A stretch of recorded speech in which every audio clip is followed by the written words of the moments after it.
Hi, everybody. Jim Mazza here again, and we're on lesson 4. I'm going to share my screen with you right away. You can do that. And we're on lesson 4 of our series, Coping Strategies and Emotional Regulation Skills During COVID-19. And so hopefully things are going well, that you might have taught your first class and worked with students. And the staff have been working with us as well, and we've been working with them. And so hopefully that we're having a chance to utilize some of those skills as we go. Thought I would, again, kind of provide some perspective of where lesson 4 is going to go. And this one's going to be distract with wise mind accepts.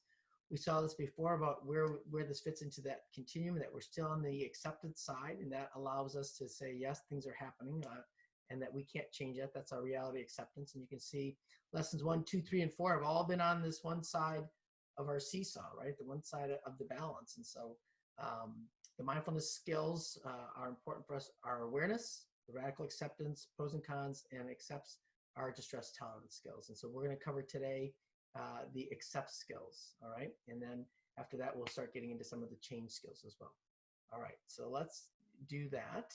And so the idea here behind accepts, which is one of our crisis survival skills, is during this time of COVID-19, during our crisis that we may be having at our home, with our students, with staff, with maybe we just think it's our whole life, right?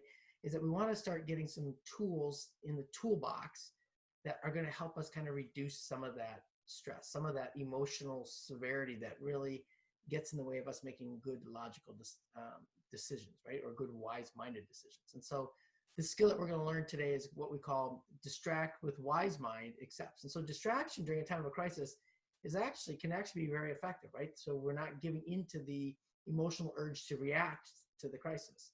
The trick about that is that we don't want to use distracting all the time, because that's not a good strategy to go through life. Plus, it doesn't solve any of our issues, right? It doesn't solve any of our problems. And so when we talk about accept skills and we talk about crisis survival skills, these skills are used not to actually feel better. They're actually used so that we don't make things worse, right? And so when we've often done that, when we've made decisions that are more problematic, we pour that gas on that emotional fire and whoosh, it just goes, right?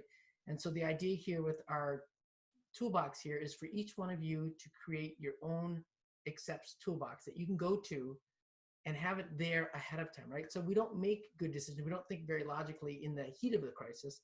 So let's put our toolbox together before we have that crisis, all right? And so we're going to do that with what we call distracts with wise mind accepts. Accepts is a mnemonic device. And so each one of the letters in accepts that we had back here is going to be for some type of strategy that we can do to help distract ourselves from the urge of the emotion that's really high, all right? And so for like activities, the A, we want to do something, right? We call, email, visit a friend, watch a movie, play your favorite video game, maybe clean your room, go for a walk, exercise, read a book, listen to music, go online, download apps, and play games with yourself or others. All these things are that we read off here are really good COVID-19 types of strategies. The only thing I could say is that if you're going to go for a walk or run, make sure that you have some of that social distancing, right? So something that you can do, right? The first C, or what we call C1, is to contribute. So helping somebody else, right? And so one of the things that we did was we helped drop off food for some of our friends, right? So one of our friends graciously bought a dinner for like 4 or 5 families together. And then we said, hey, fantastic. We'll go pick it up and we'll drop it off at everybody's doorstep. And so that we kept our social distancing, and it really gave us a good feeling, a sense of contributing to others and being a part of this without, thinking about how awful it is, how many people are dying and so forth. So it was a good distraction. So exactly what we wanted to do. Comparisons. Now comparisons, which is our C2, is a little bit tricky because we often, when we do comparison, we compare ourselves to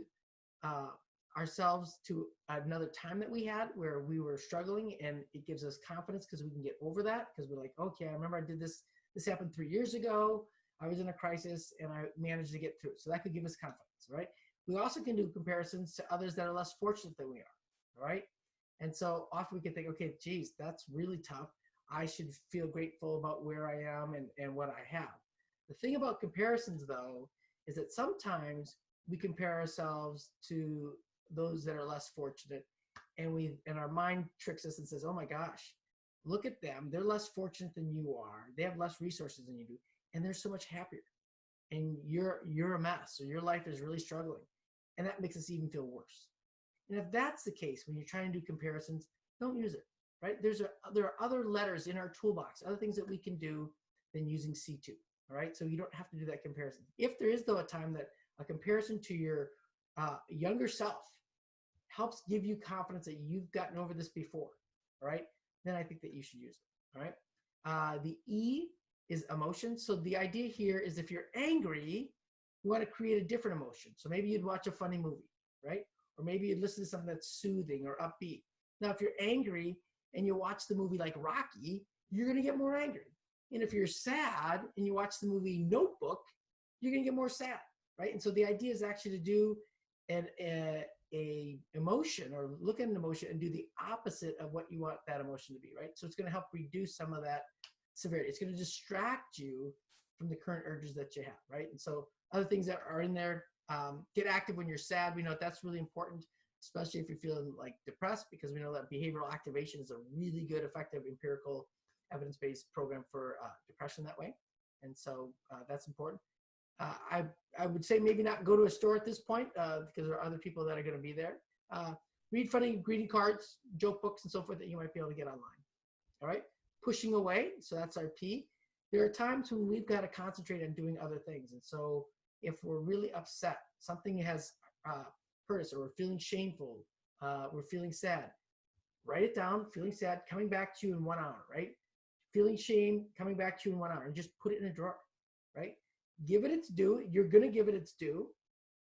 Put it away and concentrate on where you need to be. Be mindful in that present moment for that hour that you need, or that 2 hours that you need. And then you come back to it. And then you'll have you're much less likely to give into the urges of that emotion that you just stuck in that drawer. All right. And then replacing your thoughts. So that would be read, do some word or number puzzles, count numbers, color in a poster, count the tiles on a wall, repeat words or songs in your mind. Those are all things that help you replace the current thoughts that I'm not very good at this, I'm awful as a student, or I'm not very productive as a staff member. So what we want to do is kind of replace your thoughts with something else, right? And again, the idea isn't that it's going to make you feel better. The idea is it's distracting you from the urge to act on an emotion, right? And that's the big piece. When we want to feel better, we're going to go to that other side of the balance, the seesaw, on the change skills, all right? And so again, keep in mind, these are short-term, distracting yourself type of skills so that you don't make it worse. That's the main purpose behind these, the main function. The last one is sensations. So this is intensifying the sensations of something else. So when we have guilt or shame or anger, we get these sensations and we have these urges. And so if we can change that sensation and have our bodies receive different types of stimuli, it'll help reduce the urge to give into the emotion. So for example, it could be petting your dog or petting your cat, right? It could be holding or chewing ice. It could be listening to loud music, taking a hot shower, taking a cold shower, taking a hot bath, taking a cold bath. All those things are going to change your sensations.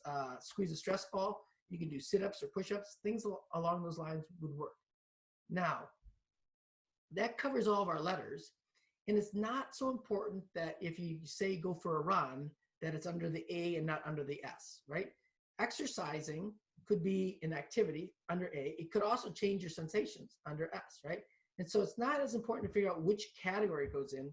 It's important that you have the different strategies, different skills, the different ideas that you can do within the accepts category. So this was kind of a mnemonic device to help us think about different strategies that we can use to help us when our emotions run really hot and high.